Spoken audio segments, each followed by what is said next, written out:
घर, बंगला किंवा साधा वाडा जरी पाहिला तर डोळ्यासमोर येतं स्वप्न की तो आपला कधी होणार.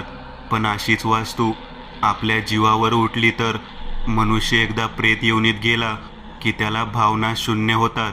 राक्षस, पिशाच अशांना तर कोणाची तमा नसते. पाहूया अशीच एक कथा. आई, आज बाबा दिसत नाहीत. ते मी सकाळी उठलो तेव्हापासून नाहीत. राकेश म्हणाला. हो बाळ, ते कामाला गेले आज लवकर.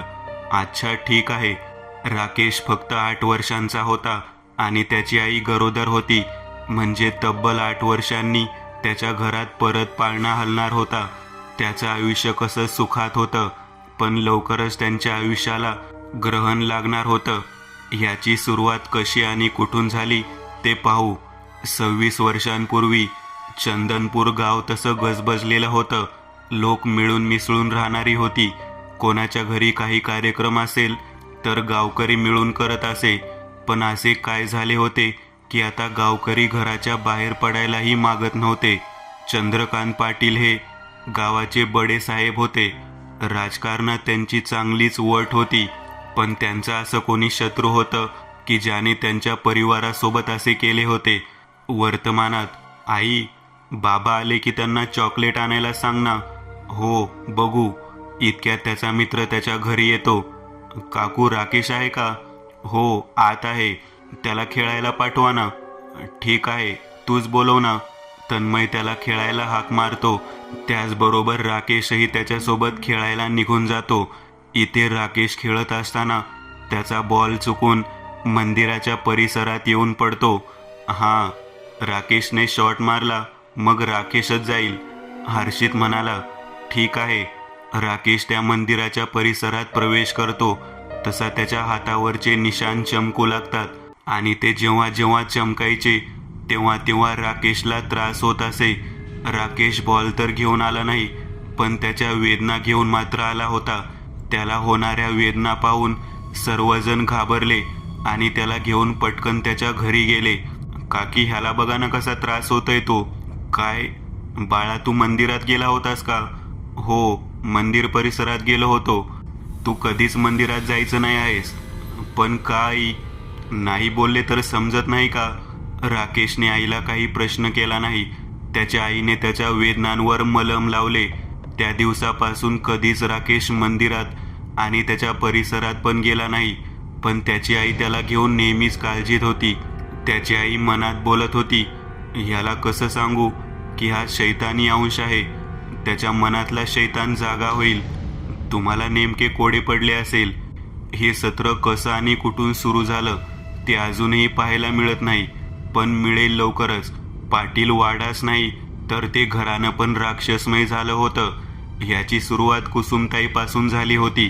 त्यासाठी आपल्याला 26 वर्षांच्याही आधीचा काळ पाहावा लागेल, जेव्हा कुसुमताई 24 ते 25 वर्षांच्या होत्या. आता आपण सध्या वर्तमानात येऊ. त्या रात्री राकेशचे बाबा घरी आले आणि मग त्यांच्या आईने त्यांना घडलेली सर्व घटना सांगितली. हे प्रकरण साधं नाही असं तुला वाटतं का? बाबा म्हणाले.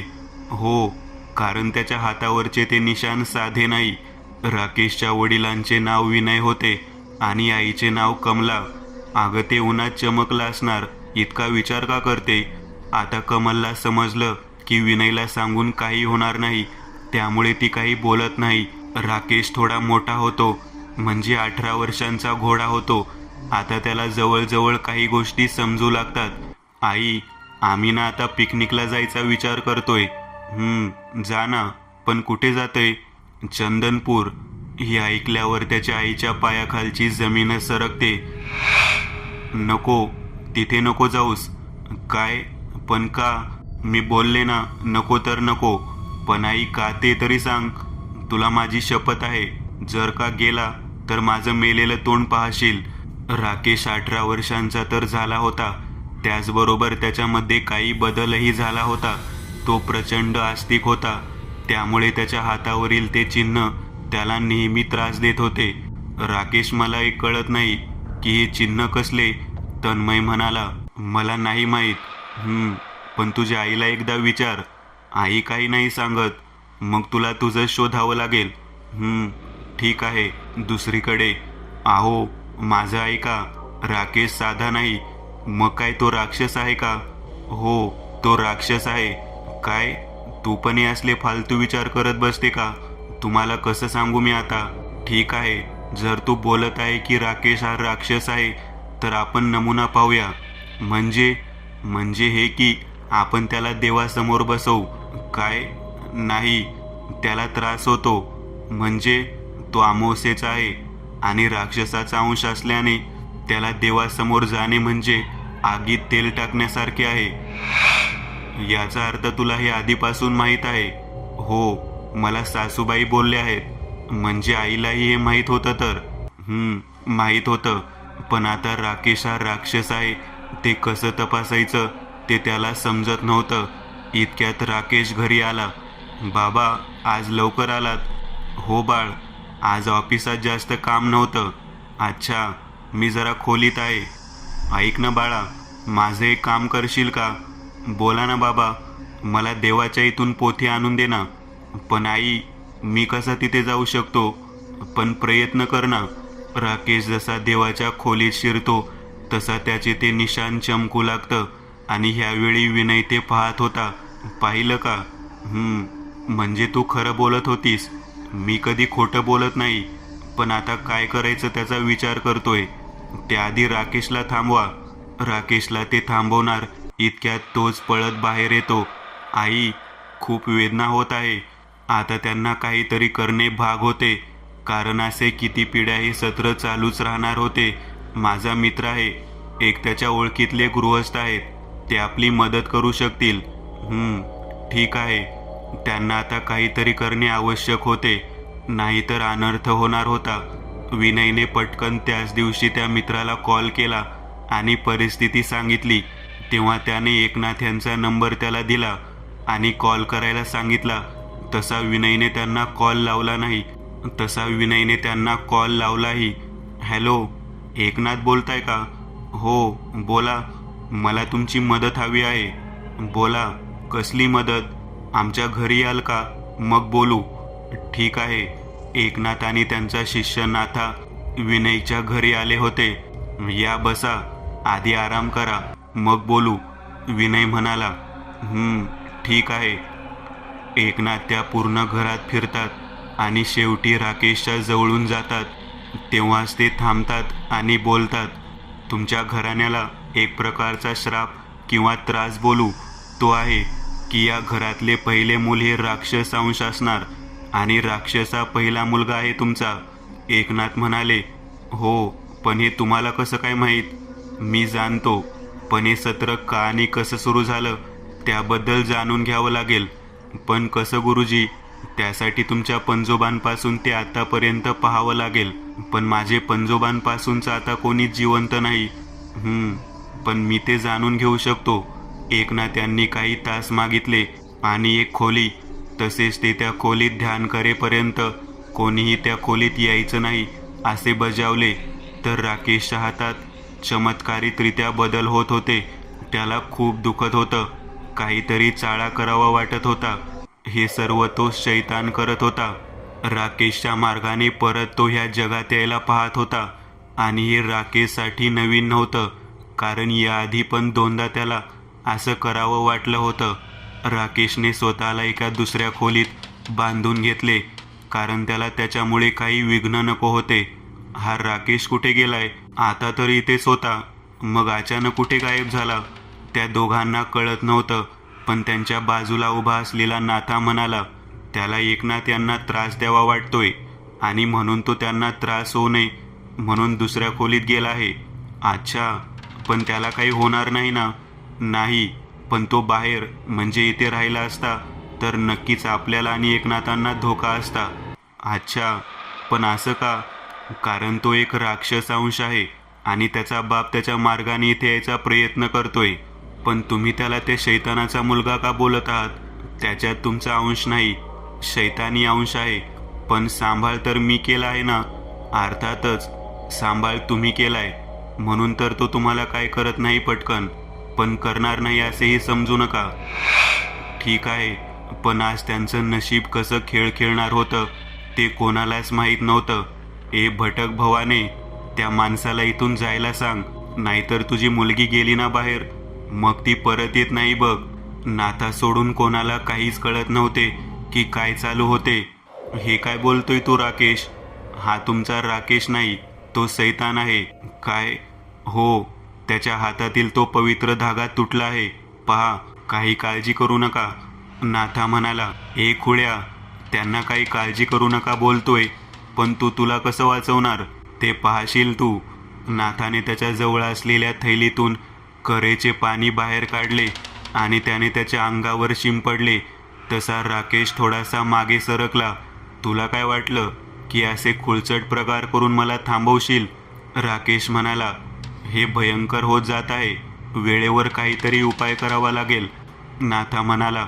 इतक्या तिथे एकनाथ येतात आणि त्याच्या अंगावर करेचे पाणी तसेच त्यांच्या जवळील अंगारा फेकला. तसा राकेश जोरात आवाज करत खाली कोसळला. आता सध्या मी त्याला इथे येण्यापासून थांबवले आहे, पण आपल्याला त्या वाड्यात जावं लागेल. एकनाथ म्हणाले, पण का? कारण ह्याचं मूळ तिथेच आहे. ठीक आहे, मग आपण उद्याच निघतोय. ठीक आहे, पण राकेशला सोबत घ्यायचं की नाही? घ्यावं लागेल. दुसरीकडे, मेघना, आपण सहलीला जायचं का? श्रेयस म्हणाला. अच्छा, जाऊया, पण कुठे जायचं? चंदनपूर. ठीक आहे, तसं तर तसं. मग कधी जाऊया? तू बोललाय तर तूच सांग ना. ठीक आहे, संध्याकाळपर्यंत सांगतो. पण कोण कोण येणार आहे? अतुल, समर, पिंकी, देव, तू आणि मी. ठीक आहे. यांचं जायचं ठरतं, पण ते कुठे जाणार आहे याची त्यांना कल्पना नसते. जायचा दिवस उगवतो आणि हे सर्व मित्र चंदनपूरला जायला निघतात. आपण जिथे जातोय तिथली माहिती आहे का? तिथे फक्त एक वाडा आहे जो भूताचा आहे. बाकी तिथे असं काही भयानक नाही. काय? आणि आपण अशा जागी जाणार आहोत? का काळजी करते? आपण सर्वजण आहोत ना. काही तासात ते सर्व त्या गावात येऊन पोहोचतात. आपण आलो खरं, पण राहणार कुठे? बघूया ना. ते सर्व आधी त्या गावच्या सरपंचाकडे जातात आणि त्यांना राहायला घर मिळते का विचारतात. तेव्हा त्यांना सरपंच काही दिवसांसाठी त्यांच्या गेस्ट हाऊसमध्ये राहायला देतात. चला, एकदाची राहायची सोय झाली. ते आहेच, पण त्या गावात येऊन त्यांनी किती मोठी चूक केली होती याची त्यांना जराशीही जाणीव नव्हती. दुसरीकडे विनय आणि सहपरिवार एकनाथ यांच्यासह त्याच गावात यायला निघाले होते. इथे या सर्व मित्रांना काहीच कल्पना नव्हती, पण नियती त्यांच्याशी खेळ खेळत होती. या गावातील त्या वाड्यात काय रहस्य आहे ते शोधावं लागेल. मेघना स्वतःशीच बोलत होती. त्या दिवशीच रात्री तिने जायचं ठरवलं होतं. रात्री सर्व झोपल्यावर ती हळूच उठली, पण तिला माहीत नव्हतं की ती मृत्यूच्या दारात चालली होती. तिने त्या वाड्यात पहिले पाऊल टाकले आणि त्याचबरोबर त्या वाड्यातील तो राक्षस जागृत झाला. तिला एक गुरगुर ऐकू येत होती, पण तिला काही कोणी दिसत नव्हते. तिला वाटलं की तिचा भास असेल, म्हणून तिने त्याकडे दुर्लक्ष केले, पण तिला तो आवाज येतच होता. आता तिच्या मनात थोड्या भीतीने घर केले होते. तिने मागे जायचा विचार केला आणि ती मागे दाराच्या दिशेने वळली, पण तिला जाताच आले नाही, कारण दार बंद झाली होती. त्या वाड्याला असणारे एक प्रमुख दारही बंद झाले होते. आता काय करायचं? ती मनाशी बोलत होती. तू इथून जाऊ शकत नाहीस. घोगरा आवाज तिच्या कानी ऐकू आला. कोण? पण परत काही उत्तर आलेच नाही. ती बराच वेळ वाट बघत होती. मग तिने जायचा विचार केला. परत ती दाराकडे गेली, पण दाराला ती खोलू शकत नव्हती, कारण ते दार इतक्या घट्ट लागले होते की कोणी खोलू नाही शकणार. ती खूप घाबरली होती.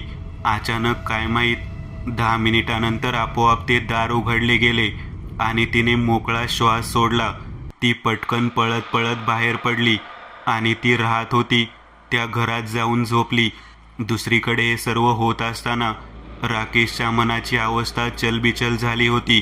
विनयने याचे कारण विचारले तर एकनाथ बोलले, हा राक्षस अंश आहे, म्हणून त्याला त्या वाड्यात होणाऱ्या प्रत्येक गोष्टी दिसत किंवा जाणवत आहे. इथे राकेशला काहीतरी जाणवत असल्यामुळे सर्वच काळजीत होते. तिथे दुसरीकडे मेघना त्या वाड्यात जाऊन आल्यामुळे तिच्यासोबत आता काय घडणार होते देवच जाणे. त्यांना पोहोचायला काही वेळ होता. विनय आणि कमला यांना काळजी होतीच. जेव्हा मेघना त्या वाड्यातून परत आली तेव्हा घरात येताना त्या घराच्या दरवाजावर लावलेला लिंबू मिरची काही पडून सडून गेली होती. हे तिच्या लक्षात आलेच नव्हते. ती तशीच आली होती. पण जेव्हा घरातली करतीबाई जागी झाली तेव्हा तिने ते पाहिले होते. "आहो, हे बघा काय." सरपंचबाई म्हणाली, "काय झालं? सकाळी सकाळी का ओरडते? बघा तरी." जेव्हा सरपंचांनी पाहिले तेव्हा तेही चकित झाले होते. हे काहीतरी वाईट आहे हे त्यांच्या लक्षात आले होते. पण आता ह्याचं निवारण कोण करणार हा प्रश्न त्यांच्या समोर पडला होता. "काय झालं? तुम्ही इतके का घाबरला?" श्रेयस म्हणाला, "तुम्हाला ती लिंबू मिरची दिसते का?" "हो, ते काळं लाल झालं आहे ना, हा अशुभ संकेत आहे." आता काय करावं ते कळत नव्हतं. सर्व विचार करत होते. "पोरांनो, तुम्ही काल रात्री त्या वाड्यात गेला होता का?" "नाही." सर्वजण एकसाथ बोलले.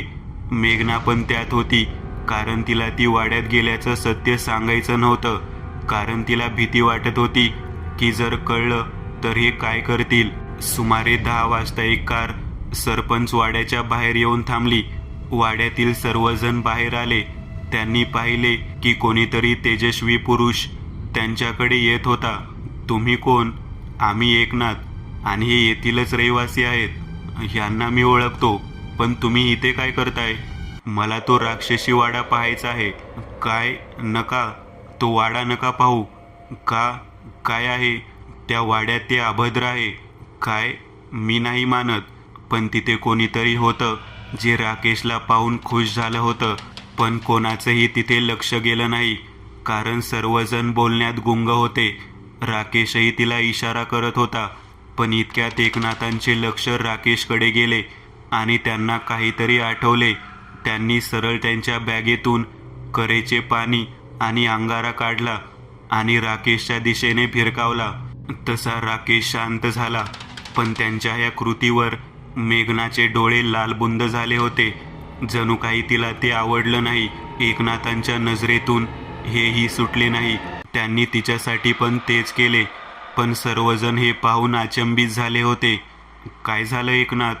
"सर्व शेवटी सांगतो. आधी आपल्याला त्या वाड्यातल्या राक्षसापासून गावाला आणि तुमच्या घराला मुक्त करावं लागेल." "ठीक आहे." त्या दिवशी एकनाथांनी त्यांची तयारी करायला वेळ घेतला. दुसरा दिवस. "एकनाथ, काय झालं?" "ह्याची सुरुवात तुमच्या आजीपासून झालीये." "काय?" "हो, खरंय, हेच खरंय. पण मला हे माहीत कसं नव्हतं?" "तुमच्या बायकोला हे माहीत आहे." आता विनय सकट सर्वांचे डोळे कमलाकडे गेले होते.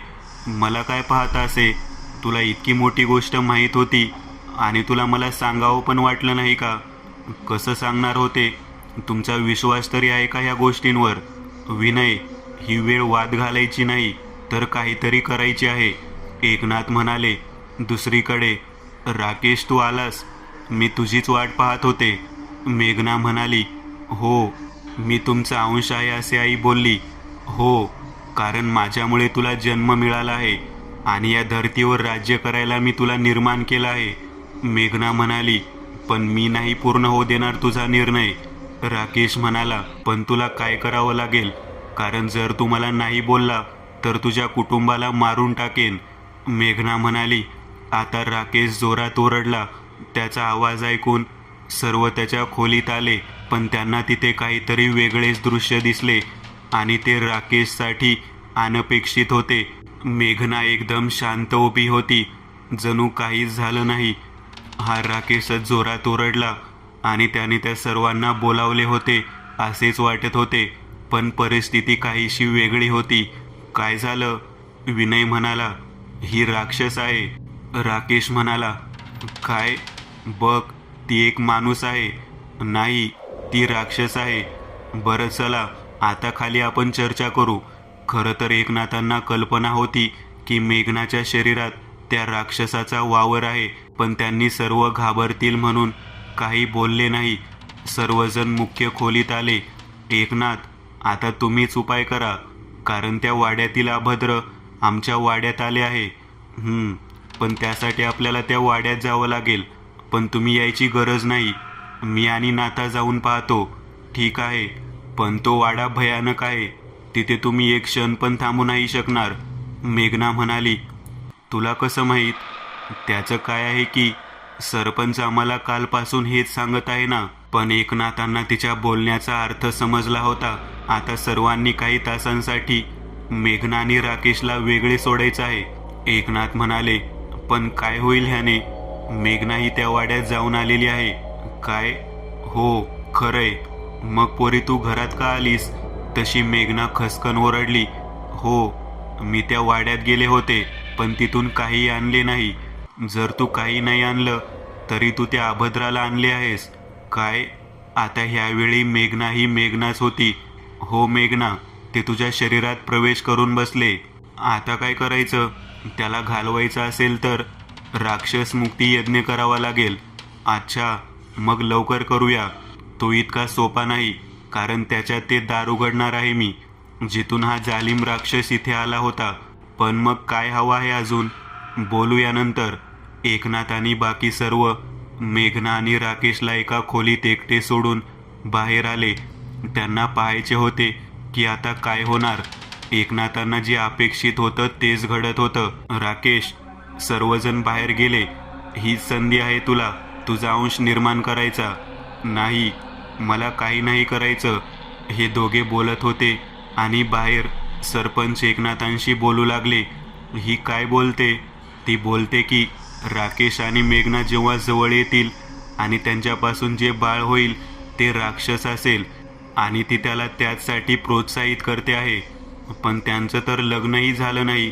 राक्षसाला काही लग्न वगैरे नसते, त्याला फक्त त्याचा अंश निर्माण करायचा असतो. काहीतरी करावं लागेल, ते आहेच. नाथा म्हणाला.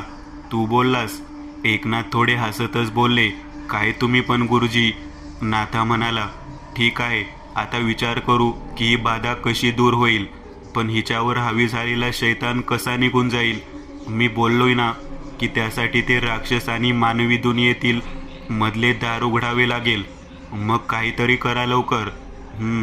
एकनाथांना तशी पण त्यांची पूर्ण कुंडली माहीत झाली होती, त्यामुळे त्यांना काहीच कठीण नव्हते. आपल्याला ह्या येत्या अमावस्येला एक विधी करावा लागेल, पण तोपर्यंत ह्या दोघांना एकत्र येऊ देऊ नका. हो गुरुजी.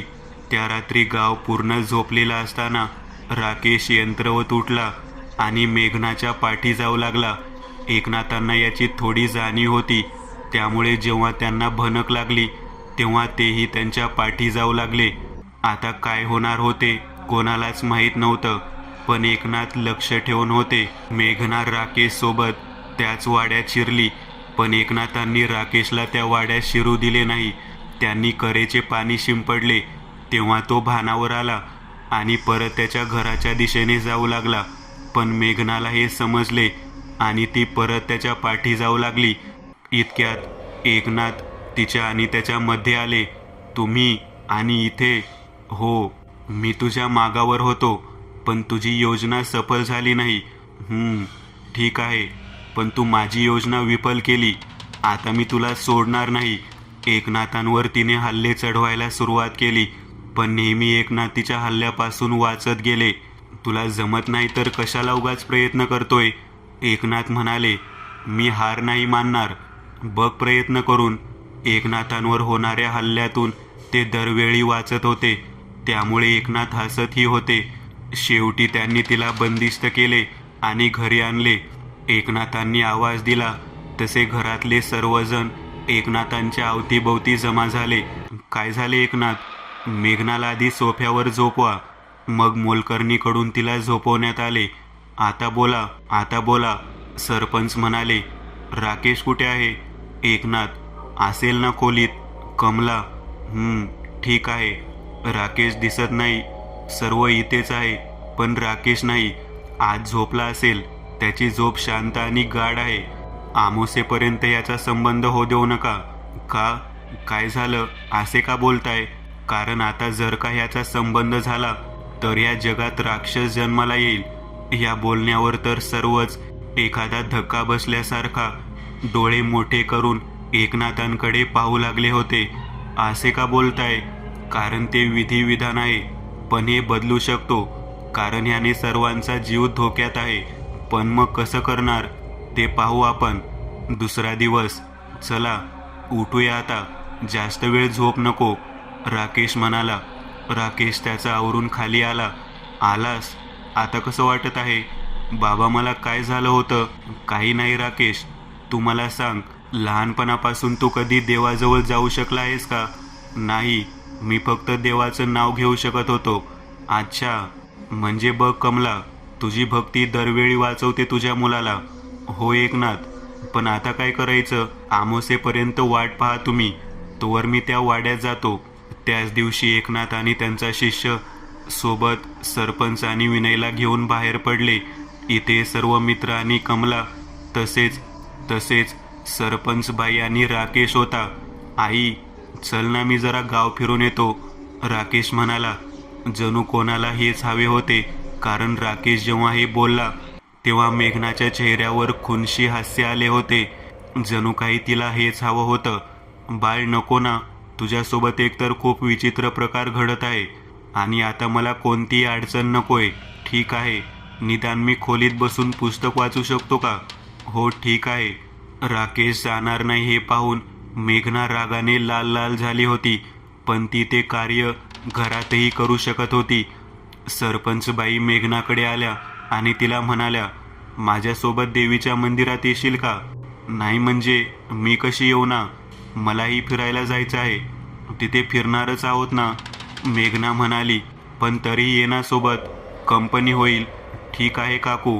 मेघना आणि सरपंच बाई घरातून निघाल्या. त्या जशा देवीच्या देवळात जायला लागल्या तशी मेघना म्हणाली, काकू तुम्ही जा ना मंदिरात. काय झालं? नाही, मला ना डोकं जड झाल्यासारखं वाटत आहे. इतक्यात तेथील गुरुजींनी त्या दोघींना पाहिले आणि ते आत गेले. काहीच वेळात तिथे 4 जण आले आणि त्यांनी मेघनाला पकडले. अचानक पकडल्यामुळे ती घाबरली आणि सोडावं म्हणून धडपड करू लागली, पण त्यांनी तिला त्या गुरुजींसमोर नेऊन उभे केले. सोड मला, मला कळलं की तुला तुझं अस्तित्व जाणवलं आणि म्हणून तू मला इथे आणले आहेस, मेघना म्हणाली. हो, हिच्या आईच्या भक्तीमुळे हे सर्व झालं आहे आणि तू हिला घेऊन जाऊ शकत नाहीस, कारण त्या पाठी पण हिच्या आईची भक्तीच आहे. गुरुजी म्हणाले, काही असू दे, पण मी या जगात अवतरणारच, मेघना म्हणाली. नाही, असं कोणीही होऊ देणार नाही. गुरुजी, काहीतरी करा, काळजी करू नका. दुसरीकडे सरपंच विनय आणि एकनाथ त्यांच्या शिष्यासोबत त्या वाड्याच्या प्रमुख दाराबाहेर आले होते. अच्छा, हा वाडा आहे तर. पण तितकाच भयानक पण आहे. हां, माहीत आहे, म्हणूनच इथे आलोय, एकनाथ म्हणाले. मित्रांनो, आज पुरतं एवढंच. तुम्हाला जर काही गोष्ट आवडली असेल तर नक्की लाईक करा. तुमच्यापैकी बरेचसे जण व्हिडिओ लाईक न करताच पळून जातात, पण हा जर व्हिडिओ तुम्ही लाईक केला तर मला जरा बरं वाटेल आणि असेच भारी भारी व्हिडिओ बनवायची माझ्यात एनर्जी येईल. त्यामुळे नक्की लाईक करा आणि अजूनही कोणी या चॅनलला सबस्क्राईब केलेलं नसाल तर लगेच सबस्क्राईब करून टाका आणि बाजूची घंटी ती मात्र दाबायला विसरू नका. देवाची घंटी आहे ती. चला तर मग पुन्हा भेटूया अशीच एक आगळी वेगळी गोष्ट घेऊन पुढच्या